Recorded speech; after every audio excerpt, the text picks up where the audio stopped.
Salam hormatlı ildeşler, salam Türkmen halkım.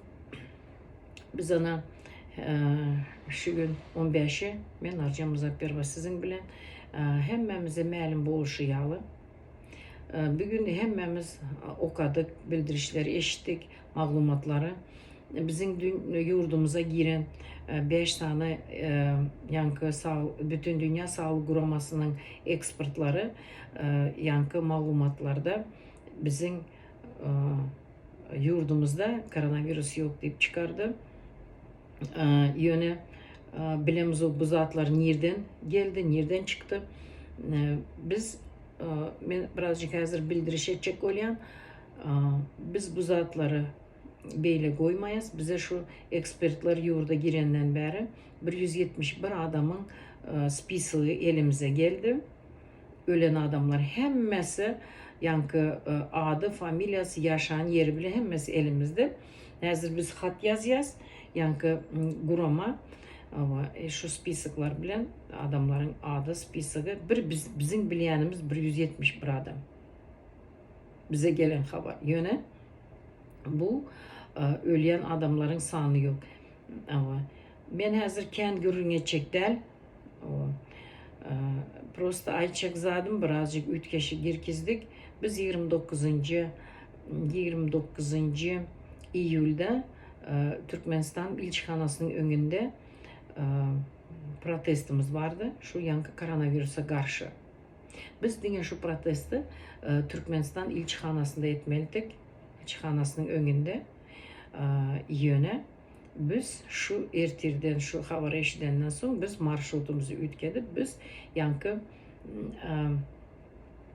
protestimizi birinci ilçhanada başlap, ilçhananın önünde başlap yürüyüşü bütün Dünya Sağlık Kurumasının önünde devam ettireceğiz. Yankı ölen adamlarımızın spisikleri bilen başka hem edilmeyen zatları elbette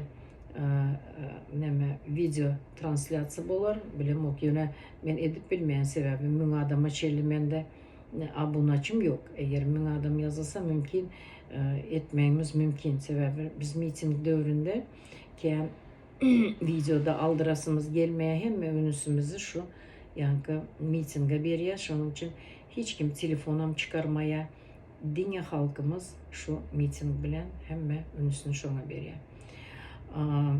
Elbette mitingden sonra bizim video aparatırçıklarımız hemmesi snimat edip tiz vakta efire çıkarar bu zatları. Ama köp zatlar planirovat edeceğiz, köp zatlar edilmeli, talep edilmeli. Nereden, ne için biz dünyada koronavirüs var, Türkmenistan'da yok deyip çıkardılar. Ne için öyle oldu, pul aldılar mı, ne ettiler mi? Biz şu zatları bilesimiz geliyor. Ölüp barayan adamın sanı yok ama şu vakta geliyor. Yine de bir zat aytmakçı olan. Biz, men özümüz bilenden beri, bizim vatanımızda bir gezegen yankı matam günü tutulmadı. Nece bizim halkımız öldü, nece bizim yiğitlerimiz öldü. Ana bugünler yiğitenlerin, ölenlerin sanı yok. Türmelerde nece adamlarımız hak yatırlar. Nece politiklarımız ana şunyalı ayağa kalıp vatanımız için, halkımız için deyip şu tayda hak yatanlar var. Ölüp gidenler var. Bunları hiç kim hiç kaçan yatlamaya.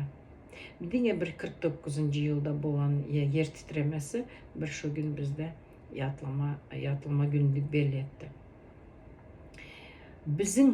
Bizim yurtbaşlarımız diktatör.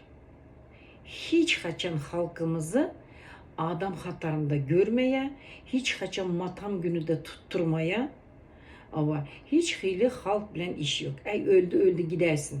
Hiç halkımızı toplamadan koronavirüs dövründe, hiç hili yankı, hiç hili getireynem demedi. Hem yurtlar charterına reis verip ana yankı adamlarını getirdi. Yani bizim prezidentimize, bizim yurtbaşlarımıza gerek de doğum açtan ne haber var. Şunun için onlar da ölse ölsün, onlara tapağı diyor. Şunun için biz 29. iyulü matam deyip ilan edeceğiz. Bütün dünya Türkmenlerine 29. iyul matam günü deyip ilan edeceğiz.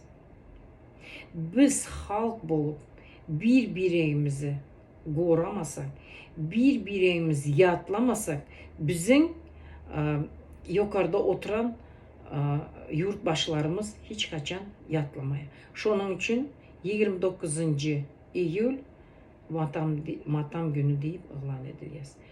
Kim razı olsa, kim narazı olsa, razı narazılıklarınızı bizim mana şu videonun aşağında koymanızı xahiş eder. Yönü neçə adam narazı olsa da biz şu matam gününü ilan edeceğiz.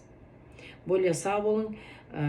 Hazır baka gürleşerken zatken yönü hazır benim vaktim yok. Ötünç sorayan yine de efirde görüşeceğim. Sağ olun.